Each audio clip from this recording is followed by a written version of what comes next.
One of the biggest reasons the college football games have always felt special is the atmosphere. It's about the traditions, the bands, the student sections, the entrances, and the rivalries. And that's one thing EA has done a great job with in college football 25 and 26, but this year in 27, they've somehow taken it to another level. So we're going to go over the presentation deep dive and let you know everything you need to know in terms of presentation for college 27, including new mascots, new traditions, new rivalry presentation, the Heisman ceremony, crowd customizations, and much more. And make sure you subscribe and turn the bell icon on because I'm going to have some exclusive gameplay of college football 27 coming very soon. So the big vision for college football 27 is to make the game more like Saturday. And like I said, they've done a good job of this in the past 2 games, but they're just trying to take it to another level this year. The goal isn't just adding one big giant feature, it's making every school feel different before the ball is even kicked off. Because when you think about it, college football doesn't really start at the kickoff. Unlike other sports, there's a lot of the pregame stuff that really gets you hype. It starts with the walkouts, the bands, the mascots doing funny stuff, the student section going crazy, the traditions that different schools have, the rivalries that are so much more intense than in other sports. Just the overall atmosphere is different in college. And with that said, EA focused on 3 major areas this year after looking over the deep dive: authenticity, sights and sounds, and customization. So everything we're going to talk about pretty much fits under those categories, and the first area might be one that college football fans care about the most. So let's talk about the traditions, the pageantry, and the school identity. One of the biggest focuses this year is expanding the school-specific traditions. And with that, EA says that they have added new traditions, new mascots, new chants, new light shows, new drone shows, new rivalry trophies, and new atmosphere moments. And some of these look pretty wild, to be honest with you. For example, Oregon now has a drone show that literally puts the duck mascot in the sky, whereas last year they were one of the schools that didn't get the new drone shows. Vanderbilt has their drop the anchor tradition in the game as well, which is definitely one of the coolest ones in college football. And keep in mind, these are just a few examples we're going to touch on at different parts of the video, but the game probably has a lot more than just the examples they presented in the deep dive. Now, they've also added a bunch of turnover and sideline celebration traditions as well. Some of these will include Boise State's skull prop, which is super cool. I'm glad that they got that in the game because I think that is one of the more unique ones in college football. They also added Vanderbilt's guitar celebration. You may have seen this in the trailer and in some screenshots. So not only did they get the drop the anchor, but they also got the guitar as well. They also added Missouri State's belt, which is pretty cool. They were one of the new teams that were added last year, so now they're kind of building them out a little more, adding some of their specifics. Another really cool one is FIU's 305 chain. I mean, FIU is one of those popular teams, especially in the college football game, because they've got a unique uniform, a unique vibe, and now they got the 305 chain as well. Another really cool one is they added in Eastern Michigan's Macoon chain. Now, this one is funny because it started from a viral YouTube comment joking that the true Mac football is played in front of 14 people and a raccoon on a Tuesday night during a blizzard. Basically, the team wound up just embracing the joke and they created a Macoon turnover chain, so that's pretty funny. And it's now in college football 27, as it should be. And these are the kind of details that don't impact gameplay at all, but they absolutely impact immersion, and we all care about that because the little details matter. As soon as you load into a game, you should immediately know where you are, and they've done a good job with this in the past, but again, they're just continuing to build on that. Now, the student sections are also getting a major upgrade in this department as well. There are now over 30 authentic student section banners. So depending on which stadium you're in, you'll see some of these student section banners waving in the crowd, and I'm sure as time goes on, they're going to be adding a lot more of these as well. And they've also added more than 90 new or updated team chants, and some of these examples include Florida's "It's Great to Be a Florida Gator," Colorado State's "CSU Rams," Cal's "Bears Territory," Georgia State's "GSU," and Kennesaw State's kickoff chant. Again, they've done over 90 of these, so these are just a few small examples, and I'm sure whatever your favorite team is, you'll find them when you play the game. And on top of that, 35 plus new mascots are being added at launch, with even more planned for future title updates. So at this point, we should be getting close to having every mascot in the game because we already had about 80 or 90 of them. Not every school even has a mascot, I believe. So if we're adding 35 new ones plus more for title updates, we should be at a point where we pretty much have all of them in the game. And with Mascot Mashup returning, it's definitely important that they get all of those in. But that's really only the beginning because personally, I think the biggest presentation improvements might actually be happening during the game, which is really interesting. College Football 27 is getting an entirely new broadcast package, and this is one area where I think people are going to notice changes immediately, and it's something that a lot of us fans are always asking for. We want more presentation with the broadcast. We want it to feel like a Saturday game. Now, EA says they've redesigned things like broadcast graphics, presentation elements, player spotlight packages, coach information panels, and just more story-driven overlays. And up on the screen here, I'm just showing you some different screenshots of some of these new things you can expect. Of course, they're not going to reveal every single thing in the deep dive, but this is just a small example of some of the new graphics and presentation elements that you'll see when you play College Football 27. And I do think it's important that these types of things get updated each year because these are the little things that make the game feel new. The gameplay year to year typically isn't going to have some massive difference. It's still going to look like football. They're going to change some mechanics. They're going to change some behaviors, but it's still going to look the same if you glance at it. But it's those small details like new graphics, new presentation, new player details that start to add up over time.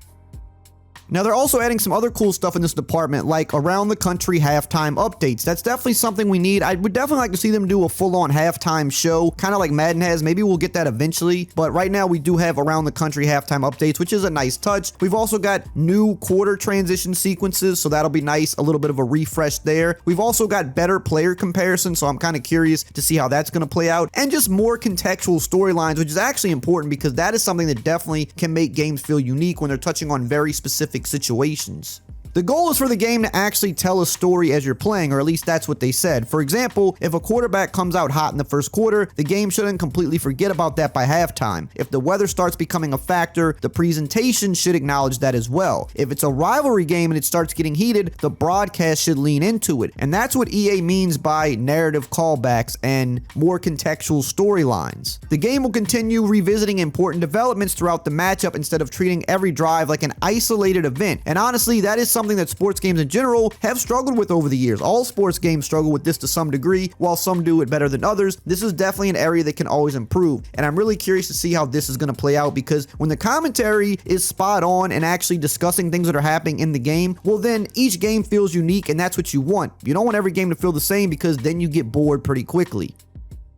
And while we're on the subject of commentary, to help support all of this, EA did expand the broadcast team, which is not something any of us were expecting. Now, the biggest addition for this is going to be ESPN's Holly Rowe. She'll serve as a sideline reporter throughout games, which is honestly great. That's something that we've definitely needed in these football games, and I'm glad to see them lean into this. Now, this means we're going to get reports tied to things like injuries, weather changes, momentum swings, player performance, and game flow. So once again, not only will the commentary itself mention specific things, but we'll also have a sideline reporter that is going to talk about certain things developing in the game as well. And for some of you, that might sound like a small addition, but real broadcasts feel more alive when there's someone on the field contributing to the story. So I'm glad Holly Rowe is going to be implemented into College 27. And that's not all, because we also have another new addition. They added Joe Klatt to the game as well. He'll join Chris Fowler in the booth to help bring more variety to the playoff and big game broadcast. Now, with that, Kirk Herbstreit has been removed. Not 100% sure why or what happened there, but when I did play the beta for the game, Joe Klatt did sound pretty good. So, I mean, limited playtime, but I want to see how this actually develops as the game releases and we play it for more than just a few days. But in my limited experience, I thought Joe Klatt actually meshed really well and brought a little bit more energy to the game.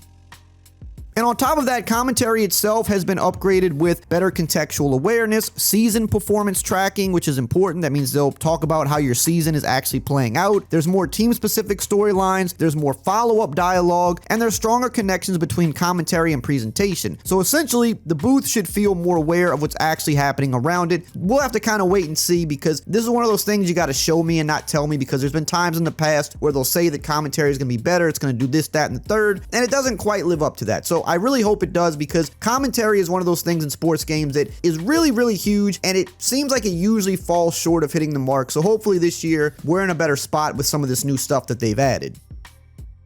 Now let's talk about dynamic weather, and this is a bigger deal than it sounds. And of course, I have definitely talked about this in multiple videos because it affects gameplay, it affects Dynasty, it affects Road to Glory, but it is a big part of just presentation overall. And it's way more than just visual effects. The weather can now evolve during games, rain can get heavier, the snow can intensify, conditions can change throughout the matchup. And those changes aren't just purely cosmetic, because EA says it's going to impact ball security, catching, kicking, slipping, and overall gameplay conditions. They're also improving field degradation, which was very clear to me in the limited time that I played in like snow games, for example. Field degradation looked really good. There's more uniform degradation this year, which is something people want. There's more snow accumulation on the field where it piles up. There's more rain effects. I mean, the snow even tracks the footprints in the body where it lands. So if you're playing in one area of the field for a period of time, you'll notice there's going to be less snow in that area because the players are constantly falling and getting tackled in that area of the snow. So honestly, they really did an awesome job with the weather this year, in my opinion. And I also also like the fact that the dynamic weather can evolve play to play, not just quarter to quarter. So if you're later in the quarter, you'll notice that the weather can get significantly worse or significantly better. You don't have to actually wait until you jump into the next quarter. So that's pretty cool as well. Now that brings us to a really sneaky update that Road to Glory specifically got in terms of presentation, because for the first time, you're no longer disconnected from the game when you're on the field. Let's say you're the quarterback, you'll experience the run out from the player's perspective, which that was already there. Then once you're on the sideline waiting for the next drive, you can actually watch the game unfold. You can watch your defense, you can move the camera, you can zoom in on the action, and when the game is on the line, you'll watch the kicker attempt a game-winning field goal from the sideline before celebrating with your teammates afterwards. That might sound like a small feature, but if you're a Road to Glory person, you know that that is a very big immersion improvement and something that we wanted back in the game. But it still gets better than that, because now we have to talk about the Heisman ceremony, new equipment, and stadium upgrade. So one thing that they brought back to start it off is the Heisman ceremony. The top 4 finalists will appear in the ceremony. Chris Fowler will announce the winner, and it's available in both Dynasty and Road to Glory, which that's how it should be, so I'm glad that they did that. But this is one of those cool things that we had in the PS2 days that just went away for a long time. I'm glad to see it return, and from the little bit that we saw of it, it does look pretty good. That's a huge win for Immersion. Again, the small details start to add up. And this is especially true for people that play multiple Dynasty seasons or play multiple different Road to Glory positions. These are the little things that keep you coming back. Now on the stadium side of things, EA confirmed Ryan Field for Northwestern is in the game. Gillette Stadium is now an official playable stadium in the game. There were also some major updates to schools like Boise State, Army, Memphis, Missouri, and Eastern Michigan, so that's going to be pretty cool to see when the game drops. And I know I got a lot of equipment heads here on the channel, and I'm going to do a full breakdown on this when I get my hands on the game for early capture, and I'm going to show you everything that's new equipment-wise in the game, even some of the stuff that hasn't been talked about. But they did mention in the article here things like hanging mouthpieces, team logos on towels, smaller shoulder pads, better rolled jerseys, reflective visors. They even added captain patches this year, which is cool, and plenty more. But again, I'm going to break this down in depth when I actually get my hands on the game.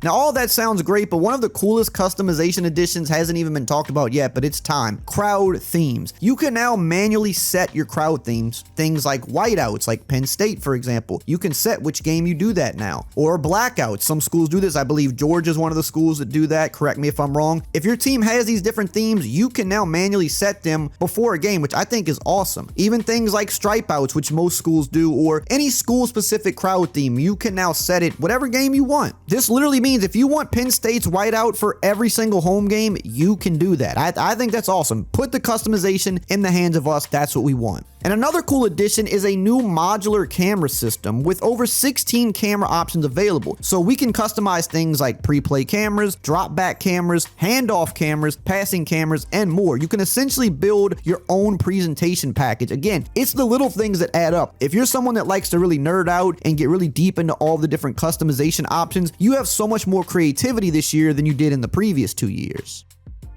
So when you put everything together with the new broadcast package, the dynamic weather, the sideline reporting, the rivalry presentation, more traditions, mascots, chants, crowd customization, the improvements for the Road to Glory and Dynasty with Heisman ceremonies, all these little details, I really think the biggest takeaway here is that EA isn't trying to just improve one part of presentation, they're trying to improve the entire Saturday experience. And on paper, College Football 27 looks like the biggest step forward we've seen in that area in the 3 years that this game has been back. Now, if you want to know more about Dynasty Mode specifically, which got a massive upgrade this year, make sure you check out this video right here on the screen.